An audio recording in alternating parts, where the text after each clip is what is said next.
Dear brothers over 60, take a moment to think about this. For many years, we may have been doing something that seemed harmless, but might have unknowingly impacted our prostate health, even increasing the risk of cancer. Sounds scary, right? But the truth is, numerous major studies have shown that the frequency of sexual activity and masturbation is closely linked to prostate health, and could even determine whether or not you develop cancer after the age of 60. Unfortunately, most men misunderstand or completely ignore this fact. My name is Victor Le, and in today's video, I'm going to reveal the truth behind the connection between masturbation and prostate cancer. Trust me, once you hear what I have to share, it might just change your habits. Before we dive in, let me ask you this. In your opinion, how many times per month should a man over 60 release in order to maintain a healthy prostate? Leave your answer in the comments below. I'm curious to see how many of you get it right. Remember earlier when I asked how many times per month is enough? That wasn't just a fun question. It's something that science has studied very seriously. In 2016, researchers at Harvard followed over 32,000 men for 18 years, a massive study, not a small one. And the results were shocking to many. Men who ejaculated more than 20 times per month, about 5 times a week, had a 20% lower risk of developing prostate cancer compared to those who did so only 4 to 7 times a month. This effect was especially noticeable in men in their 20s and 40s, but doctors believe the benefits could continue even into the 60s and beyond. Now, some of you might be thinking, oh, so the more the better, right? But hold on, don't jump to conclusions just yet. Scientists admit they still don't fully understand why ejaculation seems to have a protective effect. The strongest theory is that ejaculation helps clean out the prostate, flushing away substances that could cause inflammation or even lead to cellular changes. As you can see, a 20% reduction sounds impressive. But let's not forget, this study only showed a correlation. It didn't prove that masturbation directly causes a lower risk of cancer. In fact, it's possible that the men who ejaculated more frequently also happened to lead healthier lifestyles. They ate a balanced, nutritious diet, exercised regularly, smoked and drank less, and perhaps most importantly, had lower stress levels and a more positive mental outlook. These factors are likely the real protective shield for prostate health.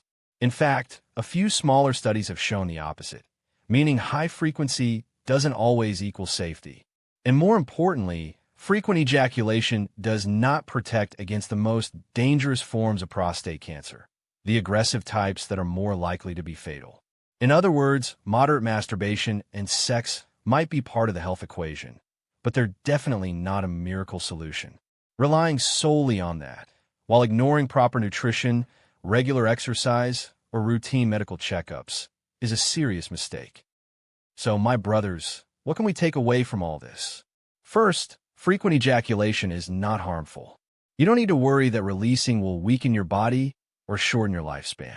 On the contrary, it may help keep the prostate clean, reduce inflammation, and offer psychological benefits like stress relief and better sleep.